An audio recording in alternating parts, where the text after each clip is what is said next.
Hey there, everybody. I am Alexis Ward, and welcome to 12 Faces Psychology.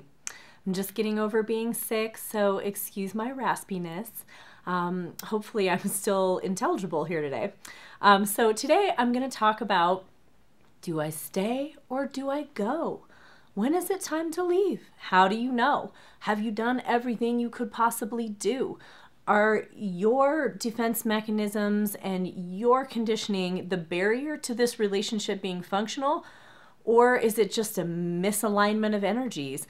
Or is your partner unwilling to make changes that you would need in order to feel happy and safe and vibrant in the relationship? All of these questions really circulate when you're in a relationship and you're just not quite vibing on it, you're unhappy, or you're even desperately afraid or like completely depressed and unhappy as a result of a relationship that you're in. So let's get into this here. I'm going to give you 5 indicators that you are probably in a relationship that is either toxic or is just not serving you at the highest level.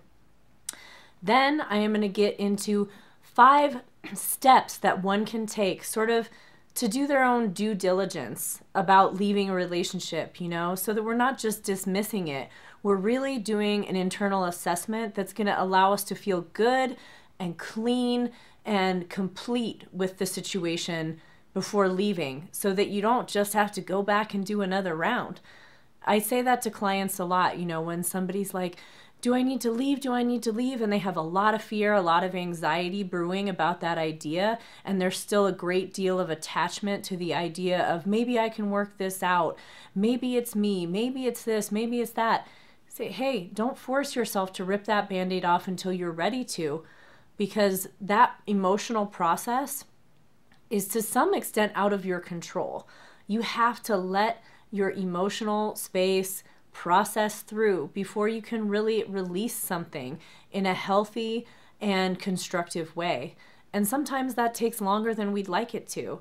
But these 5 steps that I'm going to list at the end are a way that you can move that process along and can kind of accelerate it so that you're not just getting stuck in a place of a lot of emotional turmoil. Okay, so here come the 5 indicators that you're probably in a relationship that's not serving you. And let me tell you, this list could go on and on and on. I could have had hundreds, right? But I just kind of did a random 5 that hopefully are salient descriptors for you. So the first one is you feel trapped.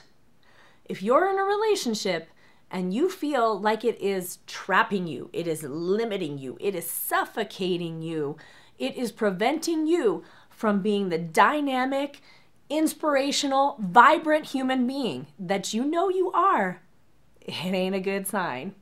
So if you feel trapped, really look at that, because that's obviously a part of you saying, I want out. I want out of here. This is limiting my freedom. This is limiting my sovereignty. This is limiting my light in some way. So don't ignore that. Number 2, you feel like your growth is being hindered. This is a big one. Excuse me. So if you feel like your growth is limited by this relationship, so for instance, say that you are in a relationship where you feel like your partner is constantly demeaning and diminishing you, okay? And you want to feel more empowered as a human being. You want to feel your worth. You want to feel your own value. Well, those things are going to be in conflict, because you might sit there and like make every other area of your life empowered. But if you're still entertaining this dynamic with this person where you're being constantly demeaned and diminished, then you're not going to really be able to take that whole piece of worth and actualize it, because this is in conflict with that. You can't be like, I love myself entirely and I know my own worth, except for that I'm willing to deal with this bullshit over here. So if you feel like staying in a situation is preventing you from being the most empowered, brightest, most fabulous version of yourself, or if specific things about the relationship are preventing you from moving it to the next level in something that you're working on for your own self-realization, that's not a good sign either. So be very aware of that, because, you know, all that we are really doing here in this life process is growing, is expanding, is coming to know ourselves at a deeper and deeper level. And sometimes it's time to let a relationship go because it is too limiting. It is preventing you from getting to the next level. All right, number 3 is stagnant communication. If you have had the same conversation 10 million fucking times and you are tired of that conversation and you are tired of everything about it, you are tired of the way it makes you feel, you are tired of the aftermath, you are tired of even the makeup sex involved, that's not a good sign. That means you're not moving it along. You are not progressing in your communication. Now, there could be a lot of reasons for that, but typically that means you're at a stalemate. Whatever the power struggle is, there's not self-responsibility happening on both sides. Sometimes it's happening on neither side. Sometimes it's happening on one side, but not on the other. And in order for a whatever the topic is of the communication to actually progress, there has to be mutual responsibility being taken so that both people can work internally on whatever the issue is, and that the growth happens in parallel, happens in tandem, and accelerates the whole relationship. Not just one person's side of it, but both people have to be working in order for that flow to be continuous and for the relationship to expand. So stagnant communication, another indicator. Number 4, actions don't match words. So that is, well, yeah, it feels great every time that we talk about this thing because I feel like reassured that there's going to be change. I feel like, oh, okay, he or she is understanding me. And then I'm kind of like satiated for a minute. I've put a little Band-Aid on the situation and I no longer feel this pressure to leave an unhappy situation. I can kind of go back to sleep, go back into denial, go back into a state of complacency. But then a week later, 2 weeks later, I start to remember, holy shit, nothing that person said is actually happening. The actions are not matching the words. And maybe you're the one whose actions aren't matching their words. Either way, that's a good indicator that these conversations aren't real. They're just kind of telling each other what you want to hear to avoid dealing with a hard truth, which is that you're not making progress in the relationship. Okay? Now, number 5, vulnerability seems unthinkable. If you've gotten to the point in a relationship where letting your guard down, being nurturing and sweet, admitting fault, owning something, if those things feel unthinkable in this partnership, you've really gotten to like the E, you've gone empty in your love tank. And it's going to be pretty difficult to overcome that. Now, that doesn't mean it's impossible, but it's going to be a massive challenge. So just keep that in mind. So that's kind of like 5 random things that are good indicators that you're at a point where it might be a good idea to leave.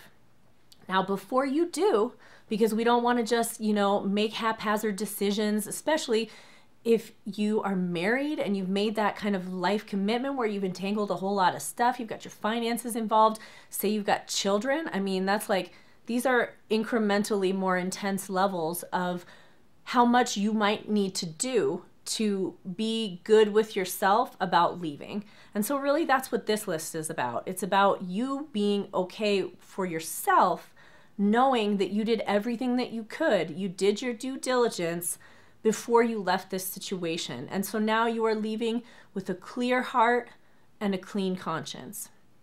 Okay, so here is the list. Number 1, take personal responsibility. And I mean, that could be 1, 2, 3, 4, and 5, because that's really the main component here is if you are taking full responsibility for your participation, all of a sudden you have the perspective and the clarity to see what's yours and what's the other person's. And in so doing, if you have really taken ownership of everything that is your part of it and you've cleaned up your side of the street and you're still unhappy, then you will know that you have done your part. You have done your work in this situation. All right, number 2 is allow for a reasonable period of improvement. So that just basically means don't drop a bombshell on your partner like, I'm unhappy with this, that, and the other thing, and you have until next Saturday to figure your shit out. There's got to be kind of some degree of reasonableness in the amount of time one is expected to make change within. So that doesn't mean hang on forever, you know, and that's going to be different for every relationship, every person. If you've been with somebody for 2 years, you don't have any kids, you're not married, your period of working on the relationship might be 3 weeks. But if you are married, if you do have kids, if you've been with a person for 15 years, your period of working on things might be 3 years long. That's a very personal choice, but do have some consideration. You know, I think it just internally and for your own sense of sanity can give you some peace to say, okay, I am going to work on this intensively with this person. I'm going to work on myself. I'm going to work on my own responsibility. I'm going to do all of these things for this span of time. And if I still feel this trapped, if I still feel this stagnant, if I still feel this limited, I'm going to make a choice at this time.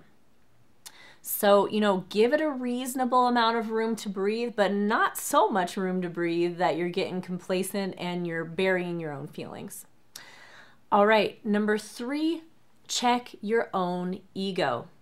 So, are you so addicted to the idea that you're right that you cannot hear the other person? Are you so backed into a victim identity that you're not going to let go of something, even though the person that you're in relationship with has genuinely changed their behavior? Are you holding on to that in a punishing way that prevents you from being happy and feeling safe again? Or is that just your authentic reaction? So really take a look at whether you're so dug in to the roles that you guys have taken up in this dynamic and in whatever this conflict is, that you're not able to find your own way out of it, despite that there has been some substantial change.